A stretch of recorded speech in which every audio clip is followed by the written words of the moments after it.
ইন্নাস সালাতা কানাত আলাল মুমিনিনা কিতাবান মাওকুতা, নিশ্চয় নামাজকে মুমিন মুসলমানদের জন্য নির্দিষ্ট সময়ে ফরজ করা হয়েছে। ফজর, জোহর, আসর, মাগরিব, এশা, নির্দিষ্ট সময়। কিন্তু আমরা মুসলমান, আমরা নামাজে আছি না। আল্লাহ পাক আমাদেরকে 24টি ঘন্টা দিয়েছে, আমরা 10টা মিনিট করে আল্লাহকে সময় দিতে পারি না। আজ আমাদের এই অবস্থা কেন? মুসলমান কারোর কাছে নত হয় না, মুসলমানের কোনো বিপদ নেই, কোনো আপদ নেই, কোনো বালা মুসিবত নেই। কিন্তু আমাদের দোষে, আমাদের নিজের জন্য আজ আমরা ক্ষতিগ্রস্ত, বিপদগামী। আল্লাহ পাক পারা নম্বর 2 সূরা বাকারার মধ্যে বলেছেন, পারা নম্বর 3 সূরা বাকারার মধ্যে আল্লাহ বলেছেন, ইয়া আইয়ুহাল্লাযিনা আমানু, হে ঈমানদারগণ, তোমরা যারা ঈমান এনেছো আমি আল্লাহ আমার প্রতি, আমানুস্তাঈনু, তোমরা সাহায্য চাও বিসসবরি, সবরের মাধ্যমে, ওয়াসসালাহ, এবং নামাজের মাধ্যমে। তাহলে আল্লাহ কি বলছেন? তোমরা সাহায্য চাও নামাজের মাধ্যমে। আমরা বলি আল্লাহ আমাদের দোয়া কেন কবুল করছে না, আল্লাহ আমাদের কেন সাহায্য করছে না? আরে মিয়া, আল্লাহ সাহায্য কেন করবেন? আল্লাহ বলছে আমি নামাজের মাধ্যমে তোমাদের সাহায্য করব। তোমরা নামাজের মাধ্যমে আমি আল্লাহ আমার থেকে সাহায্য চাও। আমরা নামাজে আছি না ভাই, আল্লাহ সাহায্য আসবে কোথা থেকে? নামাজ আমরা ইখলাসের সহিত, একগ্রহতার সহিত আমরা পড়ছি না, আমরা নামাজ পড়ছি না। আল্লাহ কোরআন মাজিদের মধ্যে আরো বলেছে, ইন্নাস সালাতা তানহা আনিল ফাহশাই ওয়াল মুনকার।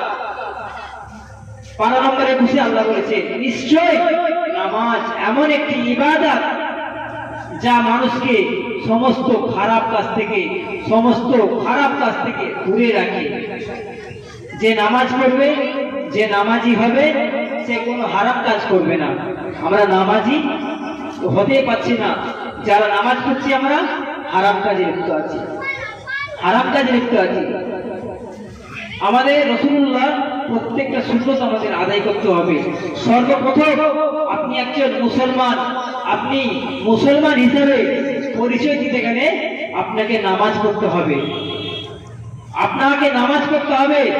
আপনি যদি নামাজ না পড়েন আপনি মুসলমানই হলেন কি করে ভাই? মুসলমানের মতো মুসলমান হতে গেলে নামাজ পড়তে হবে।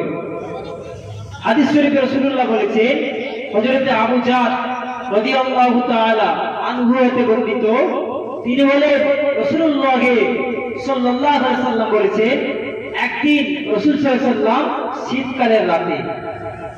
শীতকালের রাতে হেঁটে হেঁটে বাইরে চলে যাচ্ছে। হঠাৎ রাসূল সাল্লাল্লাহু আলাইহি ওয়াসাল্লাম একটি গাছের ডাল ধরে টানলেন। টানার সাথে সাথে সেই গাছের যত পাতা ছিল ডালের মধ্যে সমস্ত পাতাগুলো ঝরে ঝরে পড়ে গেল।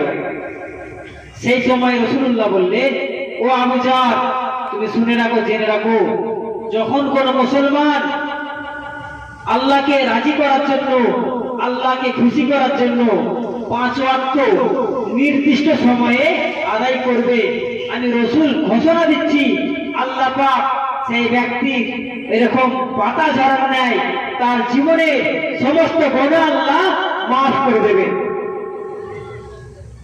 তাহলে আল্লাহ রাসূল বলছে নামাজ পড়লে সমস্ত গুনাহ আল্লাহ পাতার ন্যায় ঝরিয়ে দেবেন। আমরা নামাজই পড়ছি না ভাই। রাসূলুল্লাহ বলেছে কিয়ামতের কঠিন দিনে আল্লাহ পাক সর্বপ্রথম হিসাব নেবেন নামাজের জন্য, নামাজের হিসাব প্রথম নেবে। যদি কোনো ব্যক্তির নামাজ না থাকে আমলের মধ্যে, তাহলে রাসূলুল্লাহ বলছে সেই ব্যক্তির আর বাকি হিসাব আল্লাহ পাক কিছুই নেবেন না।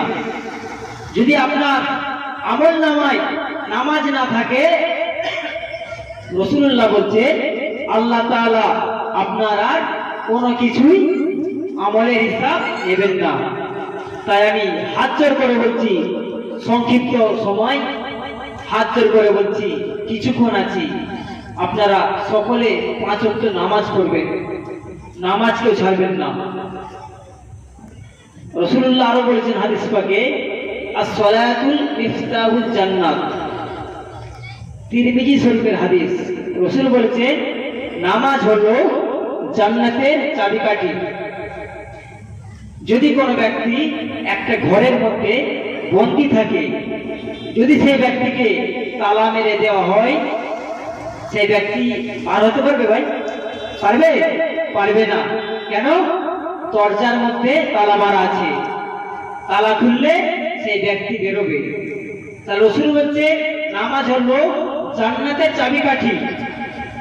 জান্নাতের মধ্যে ফারিস্তারা আছে, দরজা আছে। আপনি যদি নামাজ না পড়েন, আপনার চাবি হচ্ছে নামাজ, তালা হচ্ছে জান্নাতের দরজা।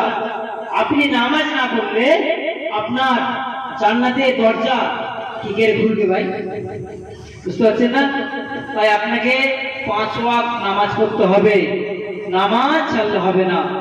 নামাজ ছাড়া মুসলমানের কোনো অংশ নেই, মুসলমানের কোনো অঙ্গ নেই, ঠিক কিনা? নামাজ আমাদের মাস্ট পড়তেই হবে, ফারজে আইন। নামাজ আমাদের ছাড়তে হবে না।